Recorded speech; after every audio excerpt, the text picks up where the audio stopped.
यो के छ किसानका समस्या के छ धान कति भित्राउँदै हुनुहुन्छ त्यो बारेमा संक्षिप्त जानकारी गराउनु न। अब भित्राउन त अब भर्खर झार्दैसम्म त्यो कति दिन्छ अब धान राम्रै छ छनलाई। अब बेलामा चाहिँ मोल पाइँदैन।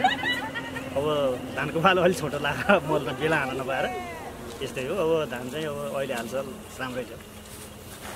प्रत्येक वर्ष रोप्नुहुन्छ यहाँ प्रत्येक वर्ष के छ यहाँका किसानहरू चैते धानतर्फ आकर्षित हुनुभएको के हो के छ? आकर्षित भएको पनि हो र यो खेतीयोग्य जमिन पनि छ र यहाँ सबैले चाहिँ सधैँ खेती हुन्छ। हजुरको परिचय दिनु। मेरो परिचय भन्दा मेरो केशवराज पण्डित व्यास 11 पोलेङ। र यति बेला यो चैते बाली थन्काउने बेला भएको छ। हामी देख्न सक्छौँ किसानहरूले यहाँ धान काटिरहनु भएको छ। एकदम व्यस्त भइरहनु भएको छ यो धान खेती थन्काउनको लागि। र आजको यो दिन पनि एकदम मौसम पनि राम्रो छ। घामहरू लागेका छन्। किसानहरूको लागि काम गर्ने एउटा वातावरण मिलिएको छ। हामी देख्न सक्छौँ निकै राम्रो खेती भएको रहेछ। यो चैते धान जुन यो चैतको समयमा लगाइन्छ र असारको समयमा यो काटेर थन्काउने गरिन्छ। निकै ठुलो फाँटमा यति धेरै चैते लागेको हामी देख्न सक्छौँ। र यतापट्टि चाहिँ धेरै धानहरू काटेर भित्राइसकिएको छ अथवा थन्काइसकिएको छ भने अलिकति छोरै पर हामी देख्न सक्छौँ धान काटेर थन्काउँदै हुनुहुन्छ किसानहरू।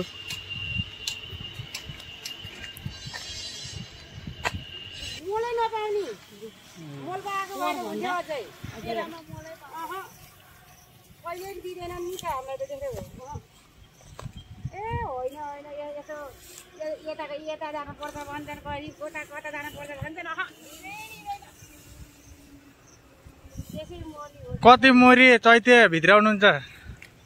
होला सर 20-25 मोरी?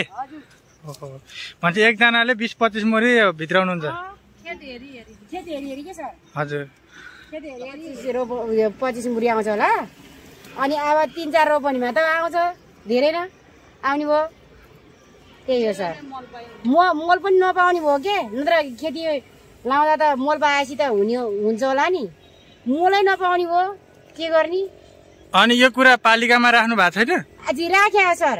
अनि के भन्नुहुन्छ त पालिकाबाट? के भन्ने नि आएकै छैन।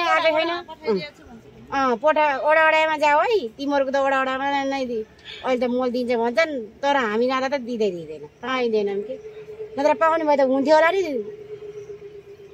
के अरे खेती धेरै नै के। अनि हजुरको नाम भन्नु न। मेरो नाम पनि भन्नुपर्ने छ लीला दराई व्यास 11। हजुर व्यास 11 दरे बद्रा। मेरो चाहिँ घर दरे बद्रा हो। यो तल्लो पोलेङ हुन्छ कि? हजुर यो चाहिँ तल्लो पोलेङ भन्छ यसलाई चाहिँ। हस् धन्यवाद। हस् ल त।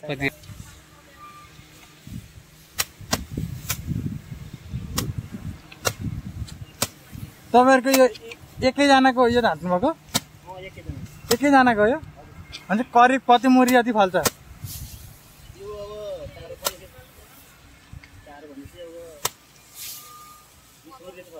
20 मुरी जति फाल्नु पर्यो है। चैते धानै 20 मुरी हुन्छ है अन्दाजी? हजुर जस राम्रो फलेको भए 20 मुरी फल्ने थलो हो।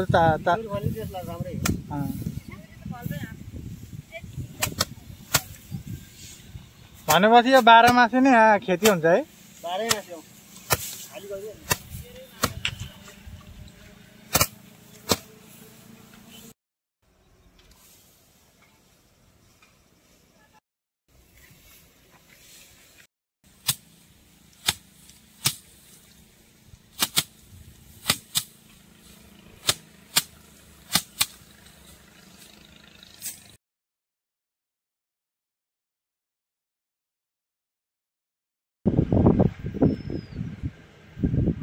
निकै व्यस्त हुनुहुन्छ किसानहरू यति बेला यो धान थन्काउनको लागि र दिन पनि परिरहेका छन् काम गर्ने जस्तो।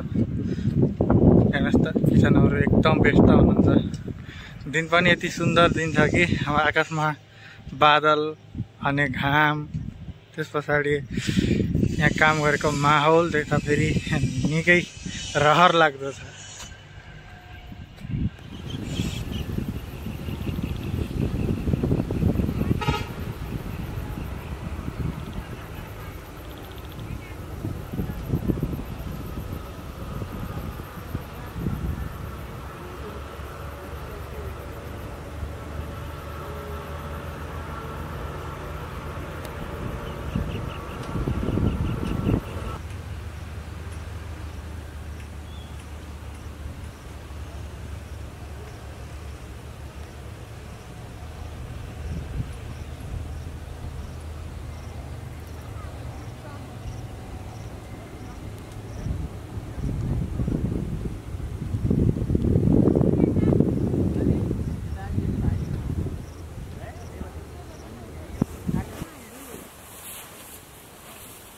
लो जनता आऊ ल बाबु ल सही फोटो खिच्नु परेन